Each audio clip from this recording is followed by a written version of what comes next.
mukazi we. Abantu 15 nga bafamile mu bagudde ku kabenje 10 ne bafiirawo oluvannyuma lwa taxi ekika kya drone namba UBR 812G okutomeregana ne baasi eya pokopoko namba UBE 807T ku luguudo oluva Fort Portal okudda e Kampala mu kabuga k'e Kayihura. Matoka zitomeranga ine saa 10 niwe mpira segmene emu nasanga abantu bamazire kufa tuha mu mirambo 8 twagimwaka hanu harumaju taxi yone hoire nko kwebe mini basi efude no wansi ukone yari kumisini ngamba kampewo ayitewo kubanga ndaba asembede tasibamba dendo zakenda kupakinga ngatapakinga ningamba kanzire yeri naina ngobere kugenda kamera pasa. Akabenje kano kabaddewo ku ssaawa 10 ng'obudde bukya nga bafudde kuliko bya Rugaba James Bamuhinga Pio Kamreba Najera Norenda Machati Deus Lugulira Robucheche Fred Mushija Moses ne dereva wa taxi Mugume Moses abasimatuse kuliko Nsinikweri Medad Natuhwera Benjamin ne Tumwijuche Fatuma nga bonna bafamile emu. Edson Munyankore ow'oluganda lw'abagenzi agamba nti babadde bangi kwe kufuna emmotoka 2 okuli taxi ne Wish era nti babadde bagenda kuziika. Turugantungamo tukuja kuziika mu kaaro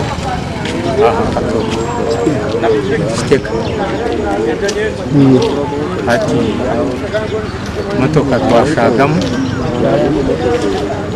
wafune ndiza motoka zishasirigiri oyije yegwengere yawishi ene motoka ya drone abantu 15 umuhanda shayikini sumusheshe motoka itumirana na basi y'intambanya cyayo.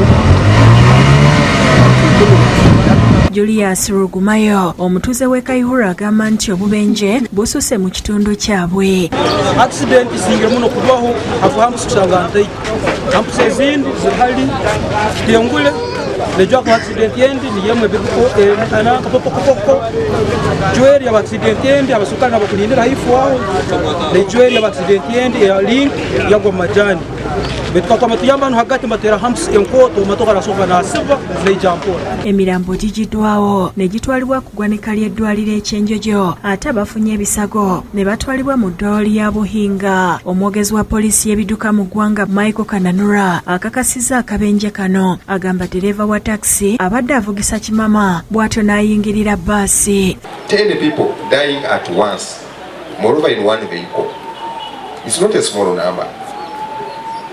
And how this crash occurred, just because this person, the driver, was driving all day on his normal route is Kabale Mbarara. Don't stress yourself to drive, just rest and then drive the other day. Philip Mulangira yakusakidde kulire lino ku Rabukedde TV.